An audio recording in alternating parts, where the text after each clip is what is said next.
Anda kembali di Warta Istana.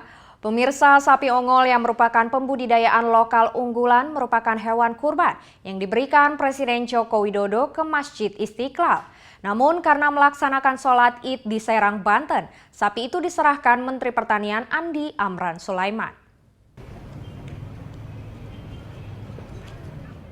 Inilah hewan kurban Presiden Joko Widodo yang diserahkan ke Masjid Istiqlal pada 12 September.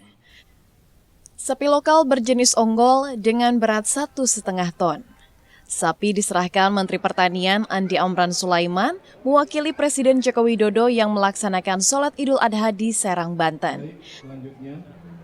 Sementara hewan kurban dari Wakil Presiden Yusuf Kala diserahkan Menteri Agraria dan Tata Ruang Sofyan Jalil. Ini potensi yang luar biasa. Ini kita sudah kembangkan, alhamdulillah. Tahun 2015 kurang lebih 1 juta kelahiran sapi unggul, ongol, dan sapi Brahman. Beliau menitipkan kurban yang tadi telah kita serahkan kepada panitia kurban Masjid Istiqlal, ini untuk dibagikan kepada yang berhak. Pemaksimalan pembibitan sapi dengan menggunakan teknologi yang ada menjadi bagian dari rencana pemerintah yang kini tengah mempersiapkan agar komoditas daging sapi tidak lagi mengandalkan impor. Dengan budidaya sapi unggulan, pemerintah optimistis swasembada protein bisa tercapai hingga 9 tahun ke depan. Dari Jakarta, Nabila Karisti, Egan Surya Hartaji, Kantor Berita Antara mewartakan. Pada Idul Adha 1437 Hijriah, Presiden Joko Widodo memilih kota Serang, Banten sebagai tempatnya melaksanakan sholat Id. Di mana di Masjid As-Sauroh yang menjadi tempatnya melaksanakan sholat Id, dia menyerahkan hewan kurban berupa sapi seberat 800 kg. Dalam pesannya, Presiden mengingatkan bahwa spirit berkurban sangat diperlukan agar jangan ada yang hanya ingin kaya sendiri. Kota Serang, Banten menjadi lokasi yang dipilih Presiden Joko Widodo dan Ibu Negara Iriana dalam melaksanakan sholat Idul Adha 1437 Hijriah pada 12 September yang dilakukan di Masjid Agung As-Sauroh Serang, Banten dengan Imam Ridho Abdul Wahab dan Khotib Profesor Fausul Iman. Usai melaksanakan sholat Id, Presiden menyerahkan hewan kurban berupa 1 ekor sapi seberat 800 kg yang langsung diterima oleh Imam Masjid As-Sauroh. Dalam pesannya, Presiden menyampaikan bahwa Idul Adha menjadi pengingat bahwa spirit berkurban sangat diperlukan bagi siapapun. Entah berkorban untuk masyarakat, berkorban untuk keluarga, berkorban untuk lingkungannya, ini sangat penting sekali. Jangan hanya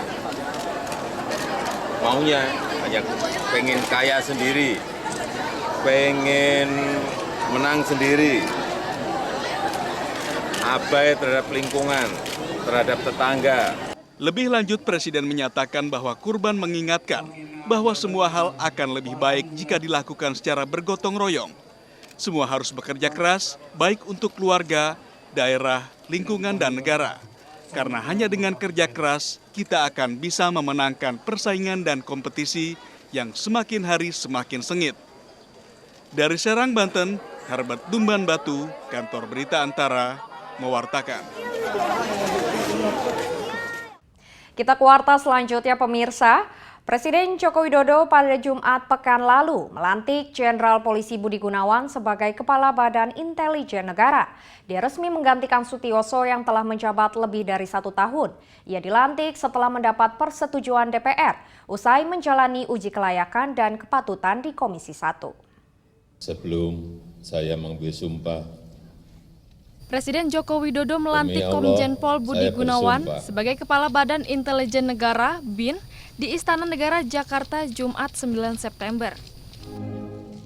Hadir dalam pelantikan ini sejumlah menteri kabinet, pejabat TNI dan Polri, serta mantan Presiden Megawati Soekarno Putri. Budi dilantik setelah mendapatkan persetujuan oleh DPR dalam rapat paripurna pada Kamis 8 September. Usai menjalani uji kepatutan dan kelayakan oleh Komisi 1 DPR sehari sebelumnya. Di tengah berbagai isu penunjukan dirinya sebagai Kepala BIN, Budi Gunawan memberikan tanggapan saat ditemui usai pelantikan. Ya mohon jangan dipolitisasi. Saya rasa Presiden semua juga tahu, Bapak Joko Widodo kan selalu mempunyai pertimbangan yang matang dalam memutuskan segala hal. Saya mohon doanya, mudah-mudahan bisa bekerja dengan baik.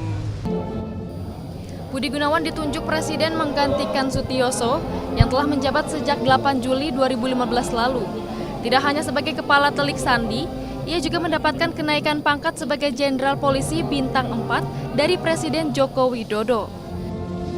Dari Jakarta, Oki Prasetya, Kantor Berita Antara, mewartakan. Sebelumnya, Presiden Joko Widodo menjadwalkan pemanggilan Menteri Hukum dan HAM Yasona Laoly terkait proses peneguhan status kewarganegaraan Indonesia untuk mantan Menteri Energi dan Sumber Daya Mineral Archandra Tahar. Hal itu diungkapkannya saat berada di Vientiane, Laos 8 September sebelum pulang ke Indonesia. Saya kan belum mendapat laporan secara penuh.